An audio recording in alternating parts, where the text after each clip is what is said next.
Kita setia bukan karena pasangan kita, ya, tetapi kita setia oleh karena ini perintah Allah. Ini yang harus kita tanamkan di dalam kepala kita.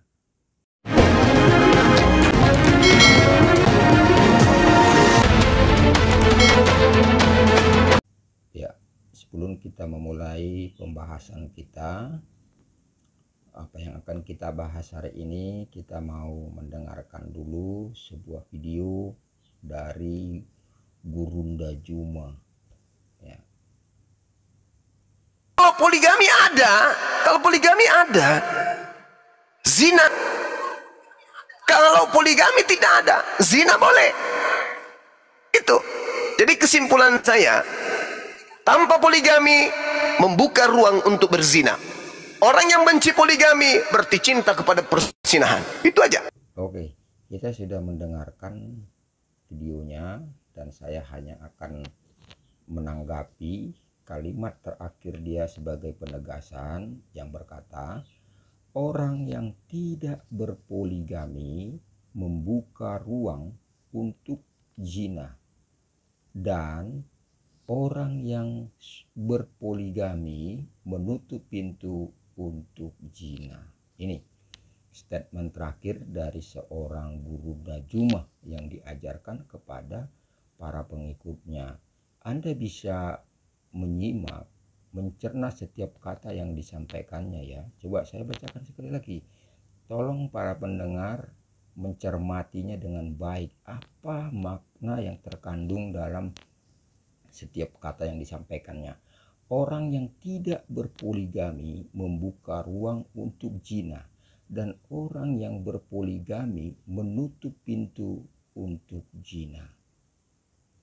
Apa kira-kira makna terkandung yang teman-teman dapatkan dari pernyataan Juma ini? Kalau saya menyimak statement dia ini, itu wow. Ya. Dengan kata lain, Juma mau mengatakan di dalam ajaran Islam, daripada berzina lebih baik berpoligami. Artinya tidak ada diajarkan sedikit pun, sekali lagi saya ulangi, tidak ada diajarkan sedikit pun di dalam ajaran Islam jika apa yang dikatakan oleh Juma ini mewakili Islam secara keseluruhan atau ajaran Al-Quran, ya. Dengan kata lain, bahwa di dalam ajaran Islam tidak diajarkan kesetiaan untuk pasangan hidupnya. Itu yang pertama, ya. Tidak diajarkan kepada pasangan untuk setia sampai mati. Tidak ada. Kalau kita berdasarkan dari statement Juma ini, tidak ada. Yang ada, jikalau syahwatmu kuat daripada berzina, lebih baik berpoligami. Ya. Daripada zina lebih baik berpoligami. Jadi ini alasan yang diambil oleh Juma. Mungkin juga sebagian besar umat muslim mengimani ini untuk pembenaran dari berpoligami ini. Nah, sekarang pertanyaannya yang ingin saya ajukan kepada Juma, jikalau laki-laki boleh berpoligami, bagaimana dengan wanita? Ya harus seizin istri, ada yang mengatakan demikian. Boleh berpoligami tetapi seizin istri. Oke, sekarang saya tanya balik. Apakah ada wanita yang mau berbagi suami dengan wanita lain? Ada tidak? Ya, nanti saya akan putarkan satu video di mana ada seorang wanita yang sudah bersuami ditanya oleh salah seorang ustadz, bagaimana menurut kalian, menurut ibu-ibu, pilih mana? Ini musibah nih katanya. Pilih suaminya mati atau suaminya berpoligami. Lalu ada satu ibu-ibu yang menjawab, saya memilih suami saya mati daripada dipoligami.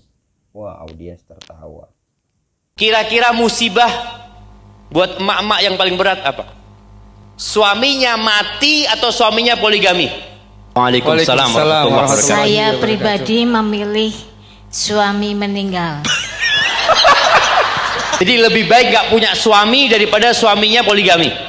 Ya, jadi Anda bisa bayangkan bagaimana perasaan seorang wanita ketika suaminya dibagi dengan wanita lain. Padahal dulu ketika berpacaran, wah bahasanya I love you full. Waduh, pakai full gitu ya. I love you full. Pokoknya ndak ada wanita lain di hatiku selain kamu. Kamu satu-satunya perempuan di hatiku. Itu ketika pacaran. Tapi ketika menikah, boleh berpoligami. Teman-teman sekalian, mari kita gunakan rasional kita, logika kita, akal budi kita, ya, untuk melihat persoalan ini secara utuh. Ya, saya tidak mempersoalkan kata berpoligami ini, tetapi saya mempersoalkan, ya, kata kesetiaan yang tidak ada dibahas oleh Juma sama sekali. Sekarang begini. Yang pertama, pernahkah Anda berpikir para pelaku poligami, ya, perasaan istri Anda ketika Anda minta izin, yang aku mau minta izin dong, mau menikah lagi, boleh enggak? Anda bisa bayangkan seperti apa gundah gulananya, stresnya, berhari-hari, berminggu-minggu, bertahun-tahun. Itu wanita itu akan stres, langsung drop down langsung secara fisik maupun mental. Ini alamiah. Karena tidak ada satu manusia pun yang ingin dimadu, diduakan. Semua orang ingin, baik laki-laki maupun perempuan, mendapatkan pasangan yang setia sampai akhir hayat, sampai maut memisahkan. Kan demikian.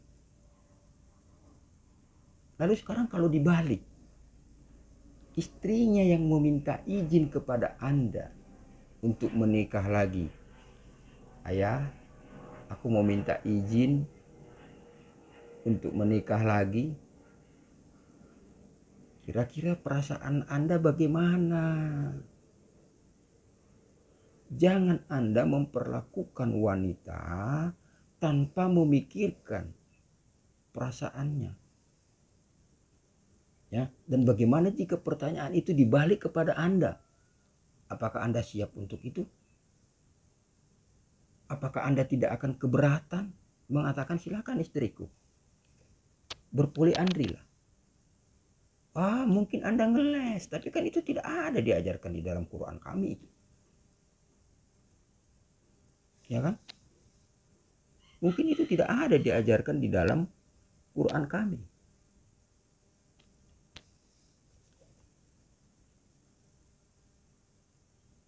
Justru karena itulah, ya, hal-hal yang sebetulnya ini masalah hati, masalah kesetiaan, itu harus dipertimbangkan secara matang. Jangan sampai ketika hanya karena syahwat Anda, ketika hanya karena nafsu Anda ingin membuat satu pembenaran dengan mencari-cari dalil agar Anda bisa memiliki istri lebih daripada satu.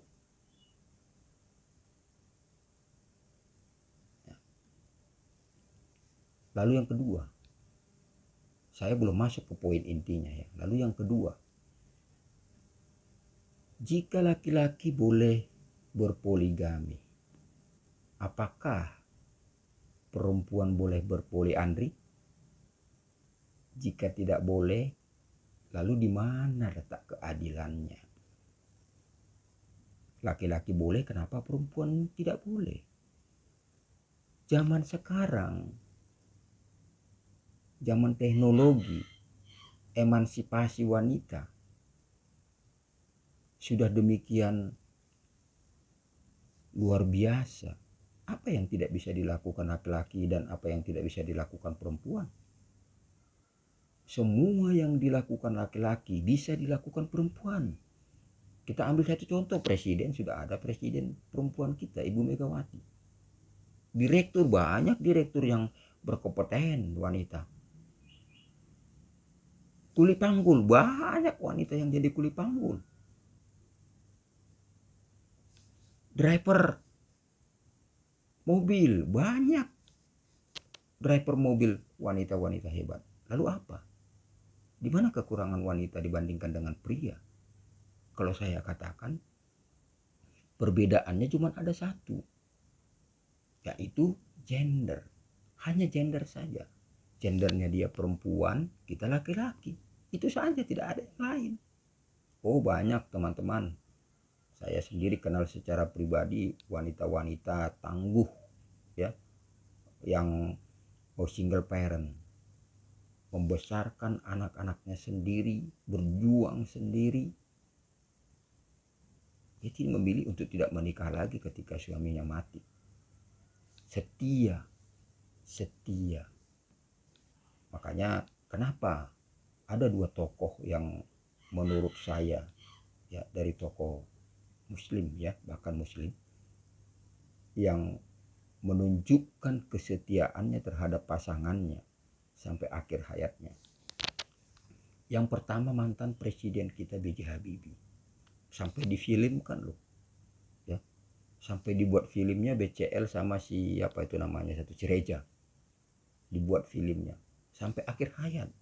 Begitu Ibu Ainun meninggal, tidak lama kemudian, jelang berapa tahun, Bapak B.J. Habibie juga mengikuti istrinya meninggal dunia. Dia tidak menikah. Ini janji suci. Lalu yang kedua, itu ada Bapak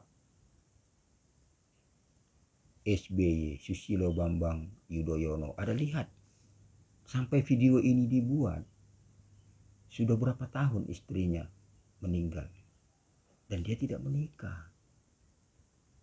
Jadi bukti Anda mencintai istrimu, setialah. Oke, kita masuk kepada poin pembahasan dari Bible. Saya akan memulai hukum yang diberikan oleh Tuhan kepada manusia tentang pernikahan. Coba kita lihat di dalam Markus 10 ayat 6 sampai 9. 2 ayat saja. Ya. Markus 10 ayat 6 sampai 9. Perhatikan. Sebab, ini kata Tuhan Yesus langsung loh. Sebab pada awal dunia Allah menjadikan mereka laki-laki dan perempuan. Maksudnya siapa? Adam dan Hawa. Sebab itu laki-laki akan meninggalkan ayahnya dan ibunya dan bersatu dengan istrinya, sehingga keduanya itu menjadi satu daging. Demikianlah mereka bukan lagi dua, melainkan satu. Ayat 9. Karena apa yang telah dipersatukan Allah tidak boleh diceraikan oleh manusia. Perhatikan kata kuncinya. Apa yang telah dipersatukan Allah tidak boleh diceraikan oleh manusia. Ini adalah hukum tertinggi di dalam sebuah pernikahan orang Kristen, orang percaya. Setiap kali ada peneguhan pernikahan di gereja, maka ayat ini biasanya dibacakan, dikhotbahkan bahkan secara singkat oleh hamba Tuhan yang meneguhkan pernikahan tersebut. Supaya apa? Mengingatkan kepada pasangan, baik suami maupun istri yang nanti akan dinikahkan, laki-laki dan perempuan yang akan dinikahkan nanti menjadi suami istri, bahwa apa yang sudah disatukan oleh Allah di dalam pernikahan yang kudus tidak boleh diceraikan oleh manusia. Ini harus diingat oleh setiap pasangan. Artinya kesetiaan itu prioritas. Lalu bagaimana jika, nah ini kondisional ya teman-teman, bagaimana jika salah satu pasangan suami atau istrinya mengalami satu sakit penyakit, cacat dan lain sebagainya, atau berhubung karena sudah faktor usia, sudah tidak cantik lagi, sudah tidak menarik lagi, bagaimana? Ingat ayat ini. Karena apa? Karena itu apa yang telah dipersatukan Allah tidak boleh diceraikan. Ini harus benar-benar ditanam oleh setiap pasangan di dalam pikirannya. Ditanamkan itu jauh-jauh dalam-dalam. Agar jangan sampai kalimat ini hilang dari pikirannya. Oleh karena itulah ketika istri kita sudah menjadi tua, tidak cantik lagi, ketika mungkin istri kita mengalami satu hal, penyakit, mengalami kelumpuhan dan lain sebagainya, kita tidak boleh menceraikannya. Teman-teman, tidak boleh. Apakah artinya kita tidak memiliki nafsu atau keinginan untuk melakukan hubungan badan terhadap wanita? Pasti punya sebagai manusia yang normal. Sebagai laki-laki yang normal itu pasti ada. Tetapi kita bisa menekan itu jika istri kita sudah tidak bisa atau tidak sanggup lagi untuk melayani kita. Kita bisa menekan itu dengan iman kita, dengan pikiran yang lain, dengan keyakinan kita kepada Tuhan bahwa ada hal yang jauh lebih penting daripada hal nafsu atau syahwat kita. Yaitu apa? Menjaga dan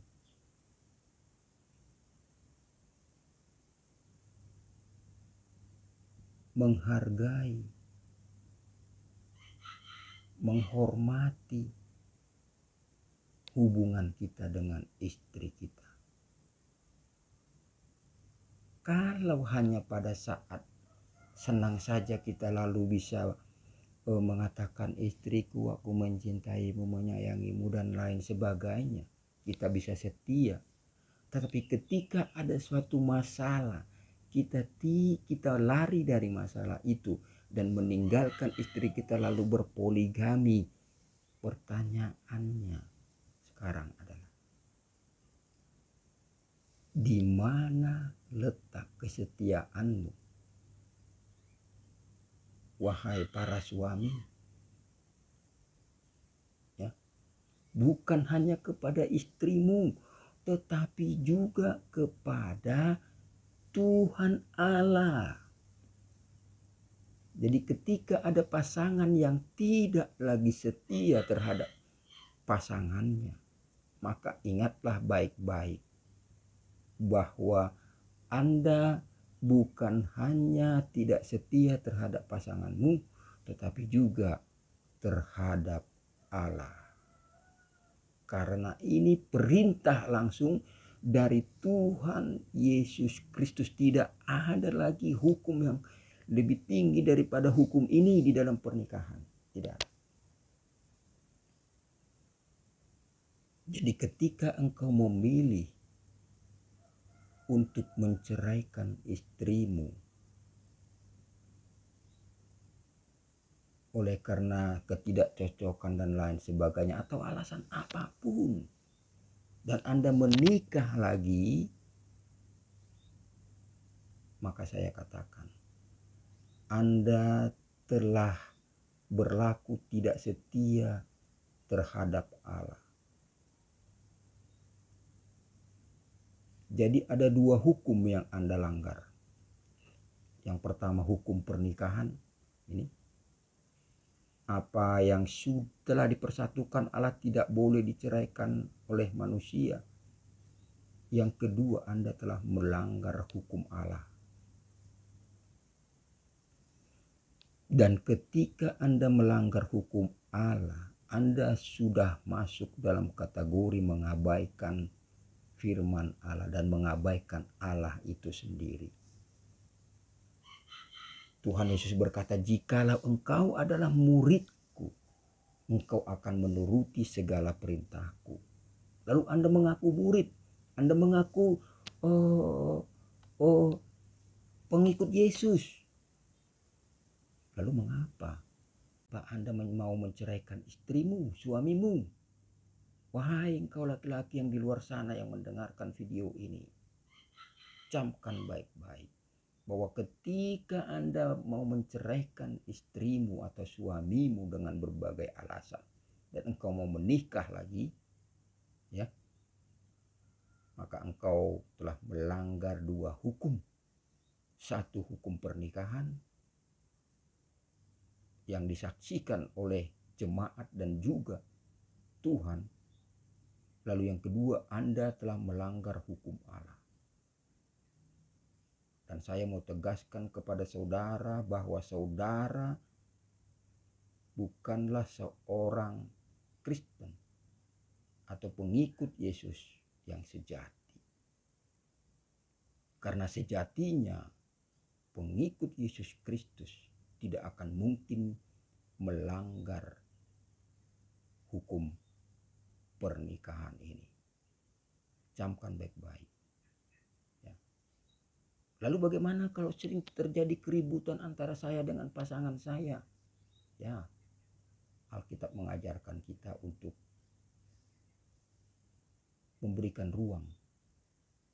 Ya, di dalam 1 Korintus dikatakan untuk saling memberikan ruang. Boleh mungkin istrinya pulang dulu ke rumah orang tuanya. Setelah kepalanya dingin, pikirkan kembali masa-masa pacaran kalian. Masa-masa indah yang pernah kalian alami bersama. Ketika awal-awal pernikahan.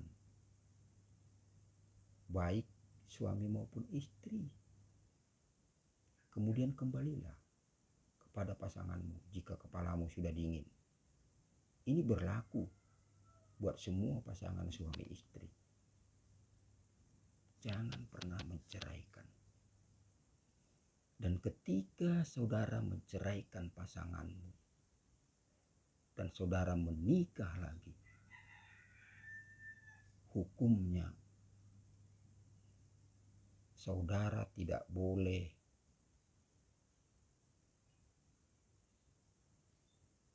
menikah lagi dengan orang lain. Itu hukumnya. Yang boleh adalah cerai mati. Cerai hidup tidak boleh. Namun bagaimana jika pasangan saya beda keyakinan atau dia yang menceraikan saya? Beda. Kalau orang lain yang menceritakan atau pasanganmu yang menceraikanmu, bukan engkau yang menceraikan dia, itu hal yang berbeda. Nanti kita akan bahas itu mungkin di video berikutnya. Tetapi yang tidak boleh adalah saudara menceraikannya.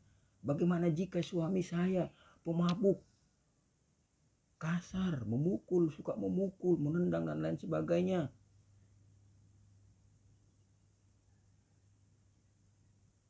Teman-teman sekalian, itulah pentingnya bagi saudara untuk memilih pasangan saat berpacaran yang seiman.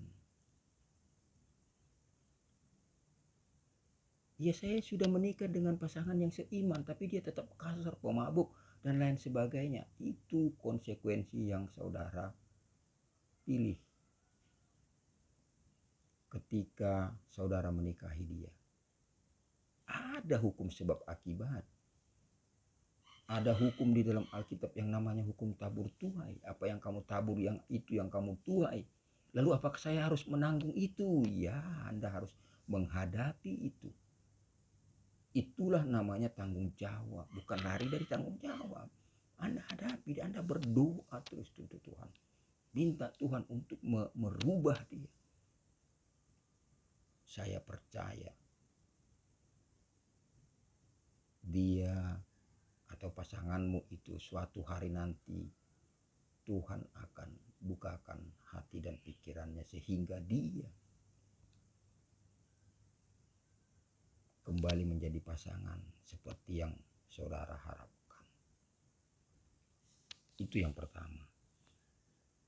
Lalu kemudian kita akan membuka lagi di dalam Roma pasal yang ke-7.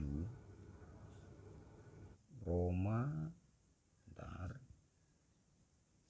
pasal yang ke-7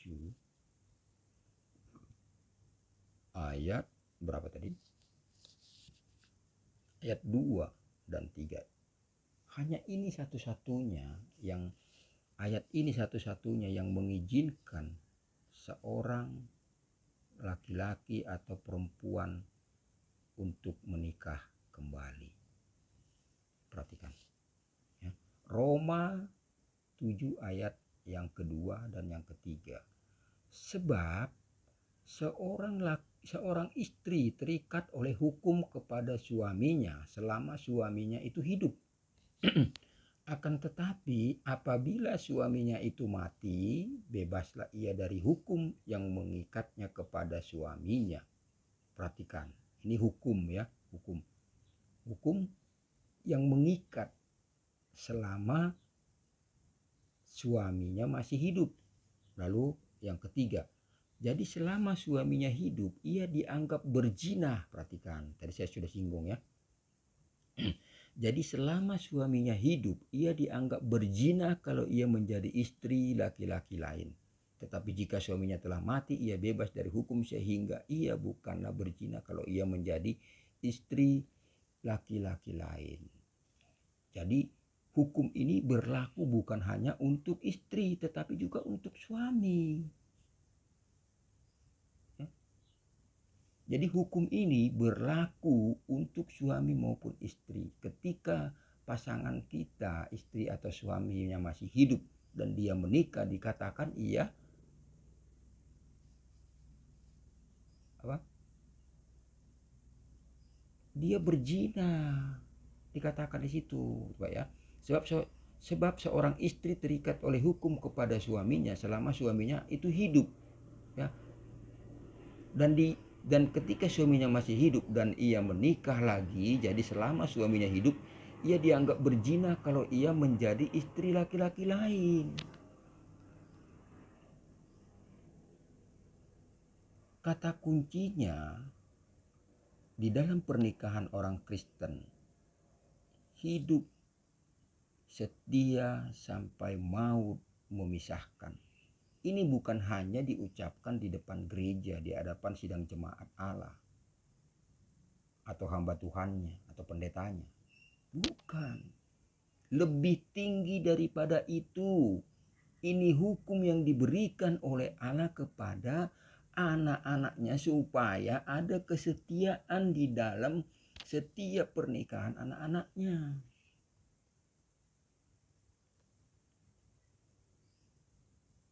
Tuhan kita adalah Allah yang cemburu. Betul ya? Ia tidak ingin ada orang yang berpaling dari dia dan menyembah kepada ilah-ilah lain.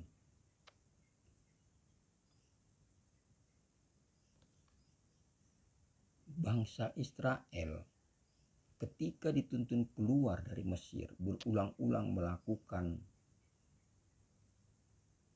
ketidaksetiaannya terhadap Allah, dan Allah marah, selalu menghukum bangsa Israel ketika mereka tidak setia, mencoba menyembah kepada ilah lain. Allah menghukum karena Allah itu adalah Allah yang pencemburu katanya.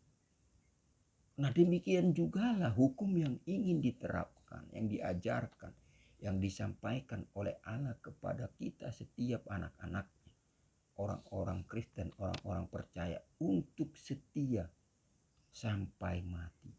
Apapun yang terjadi, jangan memikirkan syahwatmu terlebih dahulu. Ya, tetapi pikirkan hukum Allah ini. Bahwa Anda tidak boleh menceraikan istrimu apapun alasannya. Bahwa Anda tidak boleh menikah dengan orang lain ketika istrimu masih hidup atau pasanganmu masih hidup. Kamu sudah masuk atau disebut sebagai atau dianggap sebagai orang yang berzina. Dan Anda telah melanggar hukum pernikahan dan juga hukum tertinggi dari Allah untuk setia sampai mati. Jadi kesetiaan di dalam pasangan hidup suami istri, laki-laki dan perempuan itu bukan tertinggi lagi ya teman-teman sekalian, tetapi itu standar dipegang sekali untuk selamanya. Kita setia bukan karena pasangan kita, ya, tetapi kita setia oleh karena ini perintah Allah. Ini yang harus kita tanamkan di dalam kepala kita. Kita setia bukan karena pasangan kita, tetapi kita setia karena Allah yang memerintahkan itu kepada saya ketika saya menikah dengan pasangan saya.